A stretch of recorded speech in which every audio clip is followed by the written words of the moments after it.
52,000 नए बेड की व्यवस्था की जाए। इन 52,000 का ब्रेकअप यह है कि चिकित्सा स्वास्थ्य विभाग में L1 जो अस्पताल है उनमें 10,000, L2 अस्पताल में 5,000 और L3 अस्पताल में यानी वेंटिलेटर युक्त जो व्यवस्था है वो 2,000। फिर से मैं बता दूं, L1 अस्पताल में 10,000, L2 जहां ऑक्सीजन की सुविधा उपलब्ध है वहां 5,000 और जहां वेंटिलेटर होगा हर बेड पर वहां 2,000, यानी 17,000 हेल्थ डिपार्टमेंट में स्वास्थ्य विभाग में बढ़ाने के लिए कहा है। और इसके साथ साथ 35,000 उन्होंने चिकित्सा शिक्षा विभाग में कहा है, यानी 17,000 और 35,000 कुल 52,000 होता है। और जो 35,000 का ब्रेकअप है चिकित्सा शिक्षा विभाग में बढ़ाने के लिए उन्होंने आदेश दिया है। मैं फिर से रिपीट कर दूं, कुल प्रदेश में 52,000 और कोविड हॉस्पिटल्स में बेड बढ़ाने का मुख्यमंत्री जी ने निर्देश दिया है। 52,000 में 17,000 स्वास्थ्य एवं शिक्षा स्वास्थ्य विभाग में और स्वास्थ्य विभाग के विदिन जो 17,000 है उसमें 10,000 L1 पर, 5,000 ऑक्सीजन युक्त L2 पर, 2,000 वेंटिलेटर युक्त L3 पर, चिकित्सा शिक्षा विभाग में 35,000, 20,000 जो है L1 लेवल पर, 10,000 जो है L2 लेवल पर ऑक्सीजन युक्त और 5,000 जो है L3 लेवल पर यानी वेंटिलेटर युक्त बेड बढ़ाने का निर्देश आज दिया है। और बहुत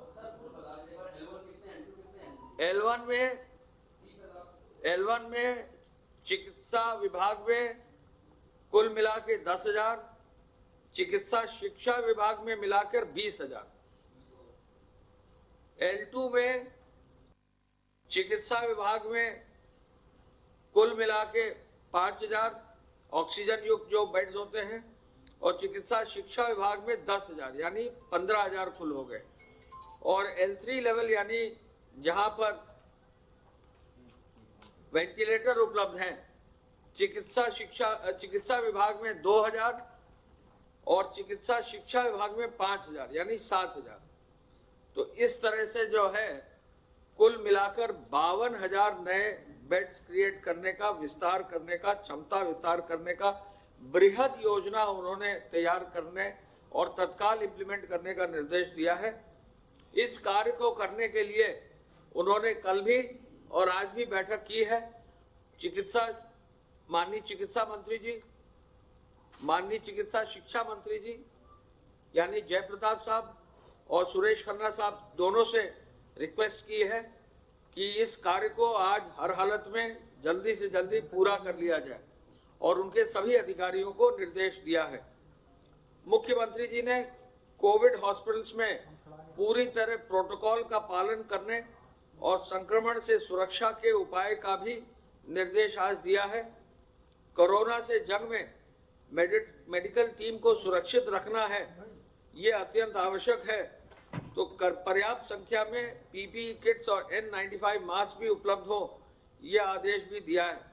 उन्होंने ये भी आदेश दिया है कि कोविड अस्पतालों में आयुष के चिकित्सक और पैरामेडिक्स का प्रशिक्षण भी कराया जाए। मुख्यमंत्री जी ने व्यापक स्तर पर टेस्टिंग करने का निर्देश आज पुनः दिया है। जो लोग बाहर से वापस आ रहे हैं उनके लिए क्षमता वृद्धि करते हुए पूल टेस्टिंग कराई जाए, इस पर भी उन्होंने निर्देश दिया है। पूल टेस्टिंग में आपको मालूम है कि एक ही साथ भारी संख्या में लोगों का टेस्ट हो सकता है, तो इस निर्देश को भी उन्होंने दिया है। और वैश्विक स्तर पर जो टेस्टिंग है उसकी क्षमता बढ़ाने का, परीक्षण करने का और नवीनतम टेक्नोलॉजी इस्तेमाल करने का भी निर्देश उन्होंने दिया है। मुख्यमंत्री जी ने लॉकडाउन को सख्ती से पालन करने का निर्देश दिया है और जो लॉकडाउन का दुरुपयोग करे उन पर सख्ती से कार्रवाई करने का भी निर्देश दिया है। सभी आवश्यक सामग्री प्रॉपरली मिल जाए सबको, कालाबाजारी, जमाखोरी और घटतौली ना हो, उन पर भी कार्रवाई हो। मुख्यमंत्री जी ने एक नया आज निर्देश दिया है कम्युनिटी सर्वेलेंस का, जिसमें कि युवा वॉलंटियर्स को, युवक मंगल दल को, नेहरू युवा केंद्र को, NCC को, NSS की सेवा लेने के लिए निर्देशित किया है और जो क्वारंटाइन सेंटर है, आश्रय स्थल है, वहां पर लोगों के भोजन तैयार करने में महिला स्वयं सहायता समूह को भी जोड़ा जाए, ये भी आदेश उन्होंने दिया है। और इसके लिए निर्देश दिया है कि हर गांव में इस प्रकार की व्यवस्था हो जाए वॉलंटियर्स की, इस पर एक कार्रवाई करके लोगों को जोड़ने की व्यवस्था हो जाए। मुख्यमंत्री जी ने इलाज में लगे स्वास्थ्य कर्मियों पर हमला करने वालों के लिए कड़ी सजा दिलाने के लिए जो महामारी रोग अधिनियम है, जो एपिडेमिक्स एक्ट है 1897, उसमें संशोधन करने का अध्यादेश लाने का भी निर्णय लिया है। यानी जो 1897 का एक्ट है, उसमें जो सजा दिलाने की व्यवस्था स्वास्थ्य कर्मियों पर कहीं अगर अटैक होता है तो उस पर भी नया कानून का पार्ट लाने का निर्देश उन्होंने दिया है। नए कानून में स्वास्थ्य कर्मियों के मनोबल को वृद्धि होगी और स्वास्थ्य कर्मियों के साथ साथ कोरोना वॉरियर जो है, हमारे स्वच्छता कर्मी, पुलिस कर्मी, राज्य सरकार के अन्य लोग, उनको लड़ने में या नामित अन्य कर्मियों को जो कोरोना की लड़ाई में शामिल हैं, उनको हर हाल में सुरक्षा मिलेगी। इस संबंध में प्रदेश सरकार एक नया अध्यादेश ला रही है। मुख्यमंत्री जी ने आदेश किया है कि अध्यादेश तत्काल लाया जाए, जिससे कि महामारी एक्ट में उत्तर प्रदेश के अंतर्गत दंड को और मजबूत करके लोगों को सुरक्षा और बेहतर दी जा सके और उनका मनोबल बढ़ाया जा सके। मुख्यमंत्री जी ने परिवहन निगम द्वारा जो अत्यंत सराहनीय कार्य किया है, उन सभी बच्चों को, कोटा के जो छात्र आए थे, छात्राएं आई थी, सुरक्षित गंतव्य पर पहुंचाने पर परिवहन निगम और उनके सभी अधिकारियों का विशेष जो है उनकी सराहना की है। विभिन्न जनपदों में कोविड-19 के दौरान जो अच्छे कार्य हुए हैं, उन कार्यों को आगे बढ़ाने के लिए सक्सेस स्टोरीज का प्रकाशन करने का भी उन्होंने निर्देश दिया है। कल आपको मालूम है कि मुख्यमंत्री जी ने कई छात्रों से जो है 1-to-1 इंटरेक्शन किया। वाराणसी की छात्रा के साथ किया, उन्होंने गोरखपुर की छात्रा के साथ किया, लखनऊ की छात्रा के साथ किया, कुछ छात्रों के साथ भी किया और बहुत ही सहज भाव से छात्रों ने अपनी बात की और बहुत ही सहज भाव से माननीय मुख्यमंत्री जी ने भी छात्रों से इंटरेक्शन किया। आपने सबने देखा है, तो ये बहुत ही सफल इंटरेक्शन रहा। छात्र बहुत ही खुश रहे और प्रत्येक छात्र को उन्होंने हिदायत दी कि वो होम क्वारंटाइन में रहें, कोरोना से लड़ने की लड़ाई में एक वॉरियर के रूप में सामने आए और साथ साथ अपने भविष्य के लिए निश्चय ही पढ़ते रहें और सोशल डिस्टेंसिंग भी वहां पर घर परिवार में भी मेंटेन करें। नोडल अधिकारियों से जानकारी लेते हुए उन्होंने फोन पर उन्हें उपलब्ध रहने का और दिक्कतों को दूर करने का भी निर्देश उन्होंने दिया है। जो हमारे श्रमिक बाहर से आ रहे हैं, उनको संस्थागत क्वारंटाइन में पूरा करने पर होम क्वारंटाइन में भेजा जाएगा, यह निर्देश भी दिया है। भरण पोषण के लिए पात्र लोगों को भत्ता दिया जाएगा।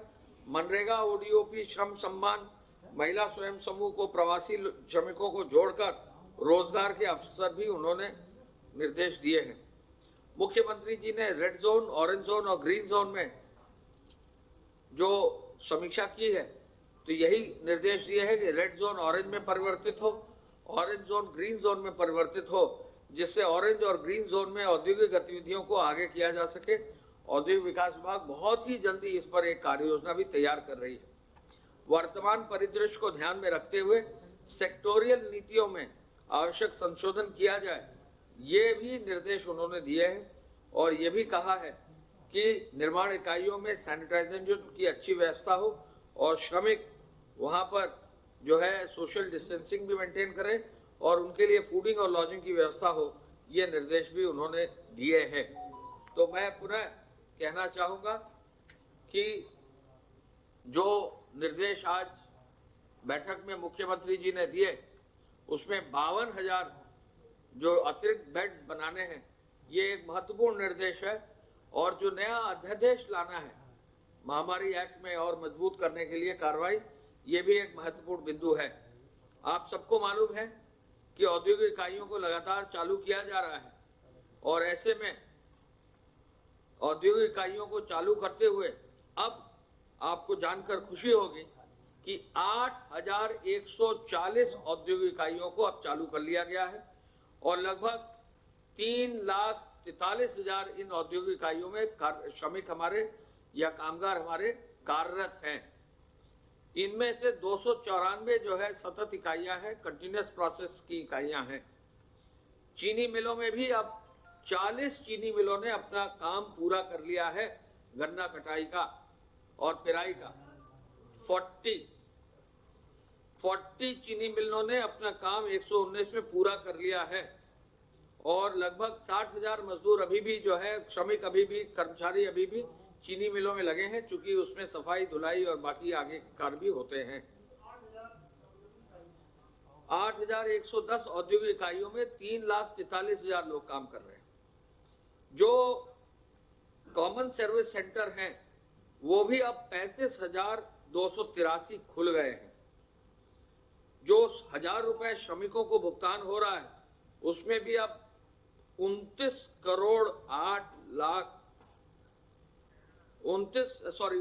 लाख लोगों को बांट दिया गया है। 290 करोड़ रुपए की धनराशि भी बांट दी गई। 290 करोड़ रुपया दिया गया और 29,08,000 लोगों को ये बांटा गया। ईंट भट्ठों का भी काम तेजी से चल रहा है और ये निर्देश आज दिए गए हैं कि ईंट भट्ठों के साथ साथ जो लोहे की दुकानें हैं, जो गिट्टी वगैरह का जो कार्य करते हैं, बिल्डिंग मटेरियल का कार्य करते हैं, जहां ग्रीन जोन है या जहां ऑरेंज जोन है और रूरल एरिया है, जहां अनुमति डीएम दे सकते हैं, ऐसी जगहों पर इस तरह के निर्माण कार्यों की दुकानों को खोलने की अनुमति दी जाए। यह आदेश गृह विभाग से आज चला गया। कल हमने आपको बताया था कि ईंट भट्टों के ट्रांसफर में कहीं दिक्कत नहीं आनी चाहिए, ये निर्देश गया है।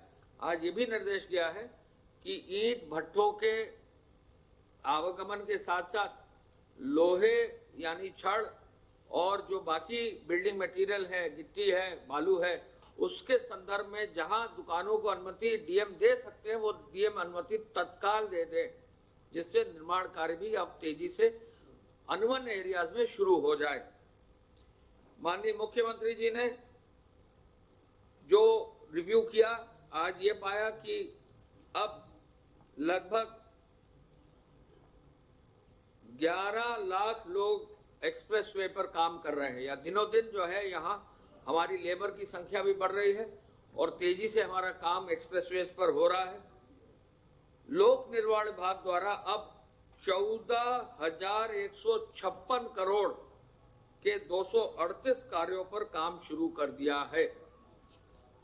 लघु सिंचाई ने भी 112 डैम के कार्य, 136 तालाब के कार्य शुरू कर दिए हैं। सिंचाई विभाग ने भी 102 परियोजनाएं शुरू कर दी हैं। ग्रामीण पेयजल ने 83 परियोजनाएं शुरू कर दी हैं। आवास विभाग ने भी 97 परियोजनाएं अपनी शुरू कर दी हैं। और आपको जानकर खुशी होगी कि ग्राम पंचायतों में अब लगभग आधे से अधिक ग्राम पंचायतों में, यानी 28,928 ग्राम पंचायतों में 8,83,496 8,83,496 अकुशल श्रमिक जो है ग्राम पंचायतों में 51,919 मस्टरोल के कार्यों में काम कर रहे हैं।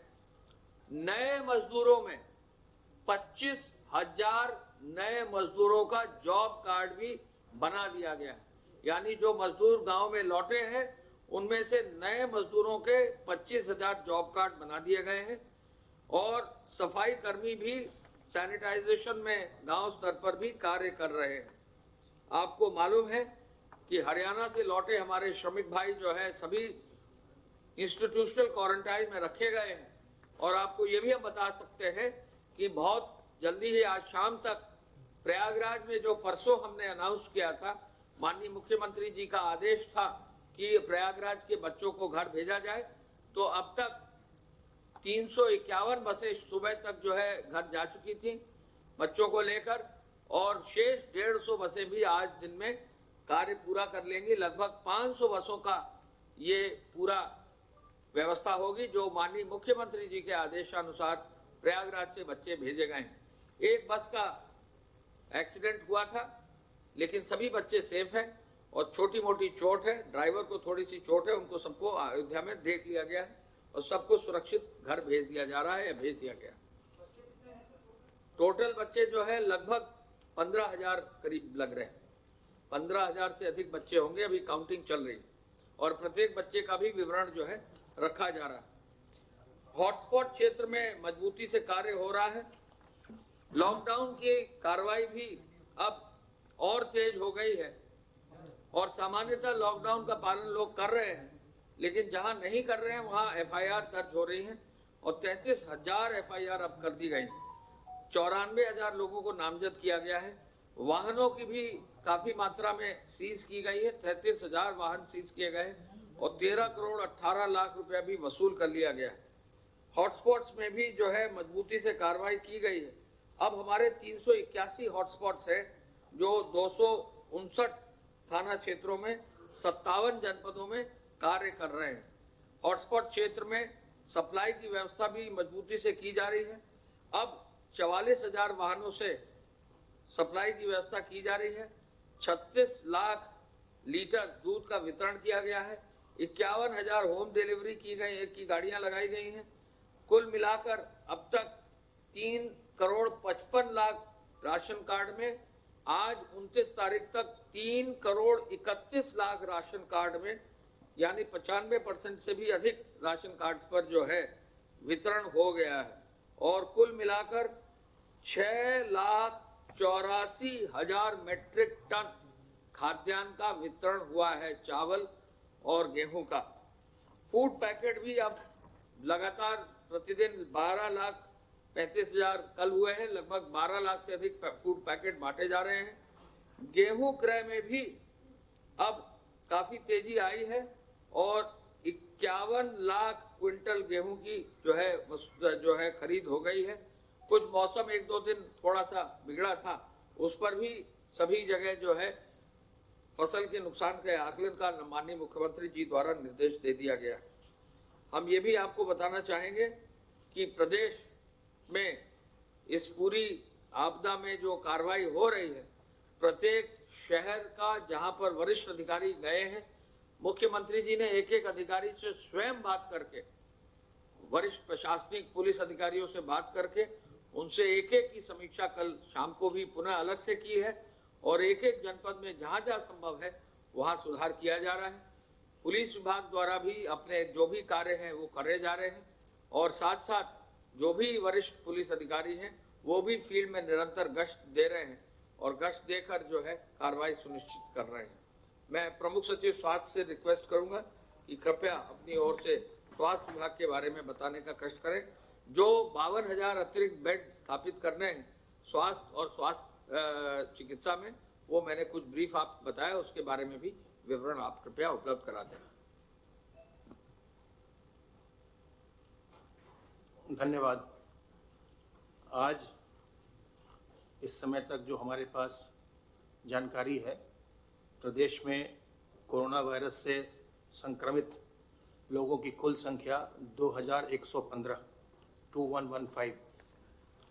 इसमें से 2115 इनमें से 477 स्वस्थ होकर डिस्चार्ज हो चुके हैं। डिसइंफेक्ट होने के बाद इनका जब सेकंड टेस्टिंग हो गई, सेकंड निगेटिव आ गया, उसके बाद ये डिस्चार्ज हो चुके हैं 477। प्रदेश में कोरोना वायरस के संक्रमण से कुल 36 दुर्भाग्यपूर्ण मौतें हुई हैं। इस समय जो एक्टिव इन्फेक्शन के केसेस हैं वो कुल 1602 एक्टिव इन्फेक्शन के केसेस प्रदेश में हैं। 1602 कुल 60 जनपदों से संक्रमण के प्रकरण आए हैं, जिनमें से 60 में से 7 आउट ऑफ 60 इस समय उनमें कोई भी एक्टिव इन्फेक्शन नहीं है। कल भी जो टेस्टिंग हुई, जैसा आपको मैं विगत कुछ दिनों से बता रहा हूं, 4,000 के आसपास रोज टेस्टिंग हो रही है। कल भी 4,071 सैंपल्स टेस्ट किए गए। 3,799 सैंपल लैबोरेटरीज को भेजे गए थे।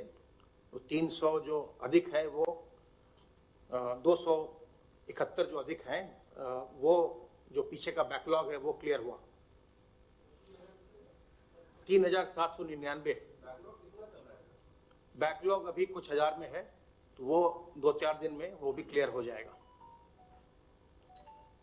क्योंकि टेस्टिंग के लिए सैंपल्स बहुत एग्रेसिवली कलेक्ट किए जा रहे हैं डिस्ट्रिक्ट्स के द्वारा, तो इसलिए सैंपल्स थोड़े जमा हो गए हैं। हम लोगों ने जिलों को ये भी कहा है कि वो नंबर्स पर नहीं बल्कि स्मार्ट सैंपलिंग करें। जो ICMR के निर्देश हैं, बिल्कुल उस निर्देश के अनुसार जो सैंपल्स लिए जाने चाहिए उन सैंपल्स को लें, ताकि हमारी जो क्वालिटी ऑफ सैंपलिंग है वो बहुत अच्छी हो। और साथ ही साथ जो सैंपल लेते हैं उसके बारे में भी आज फिर से ट्रेनिंग दी गई है वीडियो कॉन्फ्रेंसिंग के माध्यम से। कई बार ऐसा होता है कि लैबोरेटरी में जाने के बाद लैब्स ये कहती हैं कि इनको इसका रिपीट सैंपल चाहिए, तो उसके लिए जो सैंपल लेने की टेक्निक है उसके बारे में भी आज जानकारी दी गई है फिर से। और इसमें इस समय अभी तक जो आपको मैं पूल टेस्टिंग के बारे में लगातार बताता हूँ, 10 लैबोरेटरीज में पूल टेस्टिंग की गई, 332 पूल टेस्ट किए गए, जिसमें 1,612 सैंपल्स की टेस्टिंग हुई। इनमें से 15 पूल पॉजिटिव आए, जिनको फिर अलग करके उनकी टेस्टिंग की गई। 332 पूल में 1,612 सैंपल्स की टेस्टिंग हुई और 332 में से 15 पूल पॉजिटिव आए थे। आइसोलेशन वार्ड में मरीजों की संख्या आज 1,769 है, 1769। क्वारंटाइन फैसिलिटी में जो मरीजों की संख्या है या जो संदिग्ध होते हैं उनकी संख्या, पॉजिटिव के कॉन्टैक्ट्स और बाकी लोग, वो 11,487 क्वारंटाइन में। आपको मैं ये बताना चाहता हूं कि जो हमारे आइसोलेशन बेड्स की संख्या थी और जो क्वारंटाइन बेड्स की संख्या है उसमें काफी ज्यादा वृद्धि हुई है। और कल हम लोगों ने 75 नई इकाइयों को L1 या L1 कोविड केयर सेंटर के रूप में नोटिफाई किया है। और अब आज जो है आइसोलेशन बेड्स की संख्या बढ़कर के 17,194 हो गई है। जो कल तक मैं आपको 10,000 करीब बताता था, वो 17,194 वो संख्या हो गई है। और जैसा आपको अभी अपर मुख्य सचिव गृह ने बताया कि इसको हम चरणबद्ध रूप से और हम लगातार इसको हम बढ़ाते जाएंगे। क्वारंटाइन बेड्स की संख्या 21,569 हो गई है और जो हमारे लेवल 1 के चिकित्सालय हैं वो अब 155, लेवल 2 के हमारे चिकित्सालय 78 और लेवल 3 के हमारे 6 चिकित्सालय। तो ये आज की स्थिति थी। और आपको एक चीज और बताना है कि जो जब से लॉकडाउन प्रारंभ हुआ था उस समय से चूंकि हेल्थ सर्विसेज में भी जो अन्य सेवाएं थी उन पर भी प्रभाव पड़ा था, तो इम्यूनाइजेशन का वर्क भी चूंकि सब हर तरफ लॉकडाउन था, रुक गया था, उसके लिए कल से शासनादेश जारी कर दिया गया है।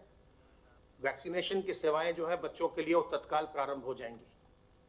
हमने आज वीडियो कॉन्फ्रेंस किया था सभी CMOs के साथ और उनको ये बता दिया गया है कि इम्यूनाइजेशन की सेवाएं प्रदेश में तत्काल प्रारंभ हो जाएंगी। उसमें जो प्रोटोकॉल्स हैं सोशल डिस्टेंसिंग के और प्रोटेक्शन वगैरह लेने के, वो सब कुछ उसमें मेंशन्ड है।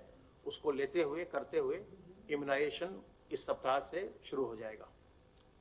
साथ ही साथ इम्यूनाइजेशन जो गवर्नमेंट में इम्यूनाइजेशन होता है, इम्यूनाइजेशन वैक्सीनेशन प्रारंभ हो जाएगा। इसके साथ ही साथ आज के वीडियो कॉन्फ्रेंस में माननीय स्वास्थ्य मंत्री जी ने चर्चा की है CMOs के साथ। और आज जैसा आपको मैंने कल बताया था, माननीय मुख्यमंत्री जी के निर्देश पर इन्फेक्शन प्रिवेंशन की ट्रेनिंग आज पूरे प्रदेश में निजी चिकित्सालयों की गई है। और अब वो ये हम आशा करते हैं कि जो भी अस्पताल जो ट्रेनिंग पा चुके हैं वो पूरे प्रोटोकॉल के साथ अब इमरजेंसी सर्विसेज उनको प्रोवाइड करेंगे। पूरे प्रोटोकॉल के साथ जब इमरजेंसी सर्विस प्रोवाइड करते हैं तो उसमें हर एक मरीज की टेस्टिंग करवाई जाए कोरोना के लिए, यह आवश्यक नहीं होता है।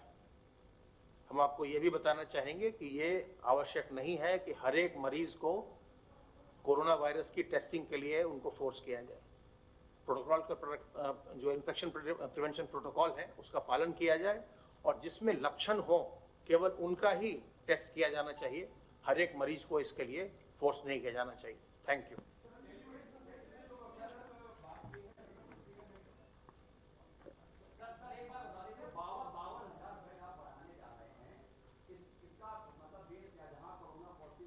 पर यूपी सरकार की प्रेस कॉन्फ्रेंस को सुना, जहां पर अपर मुख्य सचिव गृह अवनीश अवस्थी ने कहा कि सीएम योगी ने 52,000 बेड की व्यवस्था करने की लोगों को निर्देश दिए हैं, अधिकारियों को निर्देश दिए गए हैं। तो वहीं पर L1, L2 और L3 में कम से कम जो स्वास्थ्य विभाग होगा उसमें 17,000 बेड की व्यवस्था की जाएगी और चिकित्सा शिक्षा विभाग में कम से कम 35,000 बेड की व्यवस्था की जाएगी। तो इसी के साथ इस बुलेटिन में इतना ही। नमस्कार।